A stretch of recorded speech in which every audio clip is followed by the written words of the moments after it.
बिस्मिल्लाहिर्रहमानिर्रहीम। अस्सलाम वालेकुम। आज 30 जनवरी बरोज़ इतवार हम बात करेंगे 3 अहम इश्यूज़ के हवाले से। बिलावल ज़रदारी को बड़ा टफ़ टाइम देने के लिए पाकिस्तान तहरीक इंसाफ़ की हुकूमत ने एक अहम ऐलान किया है और पाकिस्तान तहरीक इंसाफ़ का आज अहम इजलास हुआ और उसमें ये ऐलान किया गया है। और उसके बाद बिलावल ज़रदारी जो धमकियाँ दे रहे थे कि 27 फरवरी को वो इमरान खान की हुकूमत गिराने के लिए इस्लामाबाद आएंगे, अब उनको अपनी हुकूमत गिरती नज़र आ रही है। बड़ी अहम तफसीलात हैं जो मैं आपके साथ शेयर करूँगा। साथ हम बात करेंगे जहांगीर तरीन की। आज पाकिस्तान तहरीक इंसाफ़ के कारकुनान ने उनका इस्तकबाल किया है और क्या ये दोबारा एंट्री है पाकिस्तान तहरीक इंसाफ़ में अमली सियासत की जहांगीर तरीन की। और उसमें जो नाअहली केस है और जो सुप्रीम कोर्ट बार एक पिटीशन दायर कर चुकी है और उसमें जहांगीर तरीन को भी फ़ायदा हो सकता है, उस पर भी सवालात किए गए। उसका बड़ा खूबसूरत जवाब दिया जहांगीर तरीन ने और वो भी मैं आपके साथ शेयर करूँगा, क्योंकि शहजाद अकबर के जाने के बाद जो वज़ीर आज़म हाउस में वो लोग थे जो जहांगीर तरीन के ख़िलाफ़ थे, उनको एक बहुत बड़ा धचका पहुंचा है। और अब जहांगीर तरीन का मुस्तकबिल क्या है, अहम तफसीलात हैं जो मैं आपके साथ शेयर करूंगा। पहले मैं आपको बताऊंगा कि FIA के एक बड़ी कार्रवाई और गैर मुल्की करेंसी, बड़ी तादाद में गैर मुल्की करेंसी पकड़ी गई है मोटरवे से। FIA ने यह कार्रवाई की है और वफाकी तहकीकाती इदारे ने रावलपिंडी से जो गैर कानूनी करेंसी है उसको पिशावर लाने की जो कोशिश थी उसको नाकाम बनाया है। FIA ने मोटरवे इंटरचेंज पर एक गाड़ी को रोककर तलाशी ली। FIA को मुखबर की रिपोर्ट थी कि एक गाड़ी है जिसमें करोड़ों रुपए के जो गैर मुल्की करेंसी है वो रावलपिंडी से पिशावर स्मगल हो रही है। उसमें सवार शख्स के पास बड़ी तादाद में गैर मुल्की करेंसी बरामद हुई। उस करेंसी में ना सिर्फ अमरीकी डॉलर्स हैं, यूरो और मलेशिया की करेंसी भी मौजूद थी और ये करोड़ों रुपए की। इसके बारे में ये बताया गया कि 1 करोड़ 72 लाख रुपए से ज़्यादा मालियत की ये गैर मुल्की करेंसी थी, जिसको गैर कानूनी तरीके से रावलपिंडी से पिशावर स्मगलिंग करनी थी। और फिर आप जानते हैं कि डॉलर की जितनी स्मगलिंग पिछले 3 से 4 माह में अफ़गानिस्तान हुई है और जिसकी वजह से पाकिस्तान में भी उसके रेट बढ़े हैं, ये भी उसकी एक कड़ी है।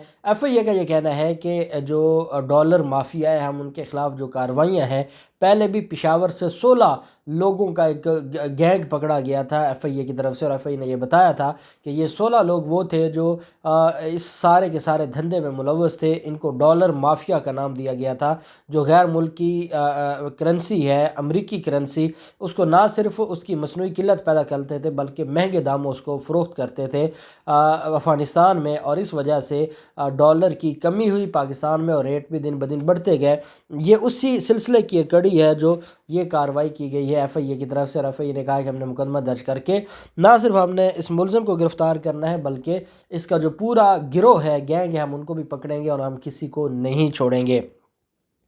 फिर मामला आ जाता है और ये सिंध का बलदियाती कानून है और जो बलदियाती एक्ट आया था उसमें कहा यह जा रहा है कि जो जमात इस्लामी है जिन्होंने धरना दिया था, जमात इस्लामी रिलीफ लेना चाहती थी और वो तलबा यूनियन की बहाली का था, उस पर ये जो बिल है उसको मंजूरी के लिए जो सिंध की हुकूमत है उन्होंने इस बात का तहिया किया है और इस बात को एडमिट किया है जमात इस्लामी की इस राय को कि जो तलबा यूनियन की बहाली है सिंध में, हम उस बिल को मंजूर करवाएंगे। अब ये मामला जब कैबिनेट में गया और इस सारी चीज़ें, क्योंकि जमात इस्लामी की एक तलबा तंजीम है इस्लामी जमीयत उलमा, और जो पाकिस्तान पीपल्स पार्टी है उनकी अपनी PSF है, नून लीग की MSF है।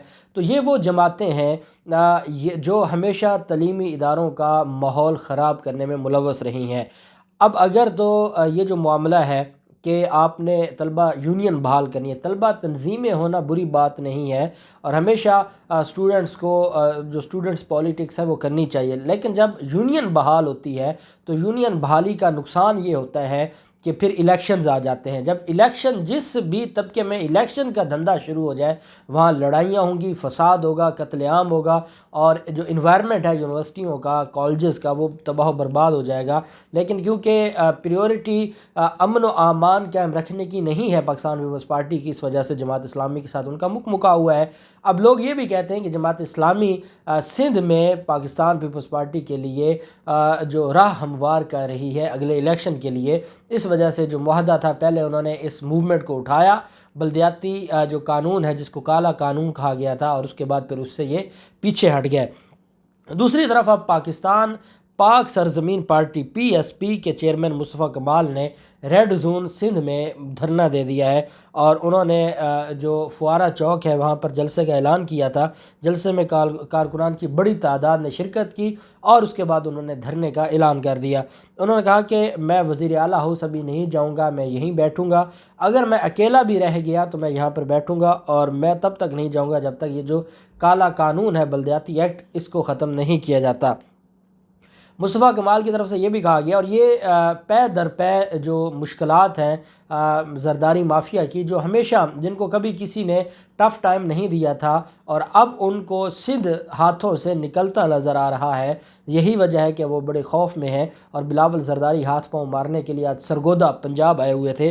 तो उन्होंने कहा है जो पाक सरजमीन पार्टी के सरबराह हैं मुस्तफ़ा कमाल कि पाकिस्तान पीपल्स पार्टी के वफद ने 70% बातें पहले ही हमारी मान ली थी और ये हमारी अना का मसला नहीं है, सही और गलत का मसला है। उन्होंने कहा कि पीपल्स पार्टी ने 7 रोज़ कबल हमारी बात सुन ली लेकिन मानी नहीं। कराची का अमन हम तबाह नहीं कर सकते, हुक्मरानों को मुश्किल में हम ज़रूर डालेंगे, जब तक हुक्मरान हमारी बात नहीं मानेंगे हम यहीं मौजूद हैं। मैं अपने बच्चों के साथ बिस्तर लेकर यहाँ आया हूँ। उन्होंने कहा कि मैंने बिस्तर बिछा कर हम बैठ गए हैं, अगर मैं अकेला रह गया तो मैं अकेला ही रहूँगा लेकिन मैं ये धरना दूंगा।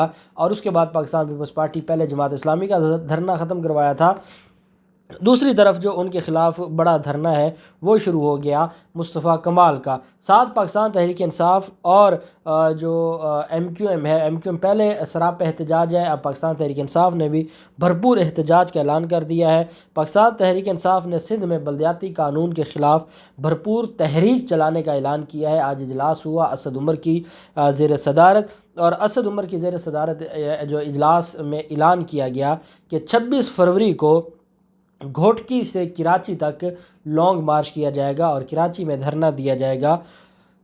ये पाकिस्तान तहरीक इंसाफ का धरना होगा और पाकिस्तान तहरीक इंसाफ सिंध में बल्दियाती एक्ट के तहत ये धरना देगी। इस पर शाह महमूद कुरैशी भी आज एक कह चुके हैं कि लगता ये है, डर खदशा इस बात का है कि अली जैदी जो घोटकी से ये इसको शुरू करेंगे धरने को पाकिस्तान तहरीक इंसाफ के, कहीं बिलावल जरदारी के मार्च के साथ तैया पांचा ना हो जाए। ये अल्फाज हैं शाह महमूद कुरैशी के कि कहीं रास्ते में ही बिलावल इस्लामाबाद जा रहा हो और पाकिस्तान तहरीक इंसाफ कराची जा रही हो तो कहीं रास्ते में इनका आपस में हालात ख़राब ना हो जाए। और ये हकीकत है कि शाह महमूद कुरैशी भी ये कह चुके हैं कि बिलावल जिसको शौक़ है इस्लामाबाद आने का, मैं कराची आ रहा हूँ। और पाकिस्तान पीपल्स पार्टी के ख़िलाफ़ पाकिस्तान तहरीक इंसाफ ने फ़ैसला कुन जंग शुरू कर दी है और ये भी पॉसिबिलिटी है कि वज़ीर-ए-आज़म इमरान खान ये एहतजाज जब कराची पहुँचेगा तो वहाँ वज़ीर-ए-आज़म इमरान खान भी इससे ख़िताब करेंगे। उन्होंने कहा कि सिंध हुकूमत के तर्जुमान कहते हैं कि लोग बाहर से इलाज के लिए सिंध आते हैं। ये बयान असद उमर ने कहा, यह बयान सिंध हुकूमत की जानिब से लोगों के ज़ख्मों पर नमक छिड़कना है। सिंध में मेरिट नहीं है, नौकरी चाहिए तो साईं के पास आएँ, पर्ची मिलेगी। और साथ उन्होंने कहा कि हम तो सिंध के हालात बेहतर बनाना चाहते हैं और अब हमें ये हमारे नॉलेज में है कि सिंध के लोग भी तब्दीली चाहते हैं। साथ उन्होंने ये भी कहा कि चीफ़ मिनिस्टर को तो मुंशी बना दिया है, हम चाहते हैं कि मुराद अली शाह बाहर से पढ़ कर आए हैं तो कुछ अच्छा होगा, लेकिन बदकिस्मती ये है कि वो यहाँ मुंशी बनकर बैठे और उनकी अपनी कोई औकात नहीं।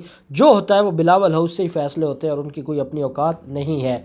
जहांगीर तरीन की दोबारा जो कहा यह जा रहा है कि उनकी दबंग एंट्री हुई है और आज वो खैबर पख्तूनख्वा में एक सूबाई वज़ीर के घर गए, वहाँ पे वो ताज़ियत के लिए गए, लेकिन जिस तरीके से पाकिस्तान तहरीक इंसाफ के कारकुनान ने उनका इस्तकबाल किया, बज़रिया हेलीकॉप्टर वो मर्दान के इलाके तख्त भाई पहुँचे और अब्दुल सलाम MPA अब्दुल सलाम अफरीदी और पार्टी के दीगर कारकुन भी वहाँ पर मौजूद थे। उन्होंने पुरतपाक इस्तकबाल किया और उन्होंने जहांगीर तरीन को वेलकम किया। जहांगीर तरीन जहाँ पर बैठे थे बाकायदा उसके पीछे मीडिया ये कह रहा है कि वज़ीर-ए-आज़म इमरान खान की तस्वीर थी और जहांगीर तरीन ख़ुद उस कुर्सी पर बैठे जहाँ पीछे इमरान खान की तस्वीर थी ताकि मीडिया में ये बात आए। अब हकीकत ये है कि शहज़ाद अकबर ने जो हम इसके ऊपर बहुत दफ़ा बात कर चुके हैं कि जहांगीर तरीन के हवाले से जो चीज़ें हैं वो कहाँ गया केस, क्योंकि जहांगीर तरीन का जो मामला है वो जहांगीर तरीन ने अपने मामलात को बड़े अच्छे तरीके से मैनेज किया हुआ था। अब जहांगीर तरीन के ख़िलाफ़ मुकदमा तो रुक गया, लेकिन जहांगीर तरीन की वजह से पाकिस्तान तहरीक इंसाफ को और इमरान خان کو جتنا نقصان پہنچا ہے اس کا جواب کیا وہ نان الیکٹڈ لوگ دیں گے؟ شہزاد اکبر کے ساتھ جو لوگ تھے جو وزیر اعظم ہاؤس میں بیٹھ کر وزیر اعظم کو مس گائیڈ کرتے رہے ہیں، تو یہ ایک المیہ ہے۔ اب جب ان سے یہ سوال پوچھا گیا کہ سپریم کورٹ آف پاکستان میں طاہر حیات نہلی کے خلاف کیس فائل ہوا ہے، آپ کی اس کے بارے میں کیا رائے ہے، تو انہوں نے کہا میرے نالج میں نہیں ہے، اور یہ سپریم کورٹ بار کا اپنا ایک فیصلہ ہے، اور سپریم کورٹ بار نے مجھ سے رابطہ نہیں کیا، نہ میں سپریم کورٹ بار سے رابطے میں ہوں، نہ میرا اس پٹیشن سے کوئی تعلق ہے، یہ از خود سپریم کورٹ بار نے دائر کی ہے، اور وکلا کا خیال ہے کہ طاہر حیات نہلی انصاف پر مبنی نہیں ہے، اور اس وجہ سے میں اس معاملے پر کچھ نہیں کہہ سکتا۔ ان کا کہنا تھا کہ کیس میں فریق ہوں، نہ ہی بار نے مجھ سے کوئی مشورہ کیا ہے۔ انہوں نے کہا کہ یہ جو ساری چیز ہے میں نہیں جانتا۔ جب ان سے پوچھا گیا کہ آپ پاکستان تحریک انصاف کا حصہ ہیں یا نہیں ہے، انہوں نے کہا کہ میں حصہ تھا، اور میں نے کبھی اعلان کیا ہے کہ میں نے پاکستان تحریک انصاف چھوڑ دی ہے۔ باقی اگر کوئی لوگ غلط فہمیاں پھیلانا چاہتے ہیں تو ان کو میں کچھ نہیں کہہ سکتا، اور میں یہ سمجھتا ہوں کہ پاکستان کے حالات، مہنگائی بہت زیادہ ہے، پاکستان کے حالات بہتر بنانے کے لیے ہمیں مل کر کوشش کرنا ہوگی۔ اور پھر وہ پاکستان تحریک انصاف کے کارکنان نے جو استقبال کیا تھا وہاں انہوں نے ان سے گفتگو بھی کی۔ اب دیکھتے ہیں کہ جہانگیر ترین جو آہستہ آہستہ ان ہو رہے ہیں دوبارہ پی ٹی آئی کے کارکنان میں، تو کیا یہ چیز ان کو دوبارہ عمران خان کے قریب کرے گی، نہیں کرے گی، کیا ہوتا ہے، جو بھی تفصیلات ہوں گی آپ کے ساتھ شیئر کرتے رہیں گے۔ اللہ پاک پاکستان کا حامی و ناصر ہو۔ بہت شکریہ، اللہ حافظ، پاکستان زندہ باد۔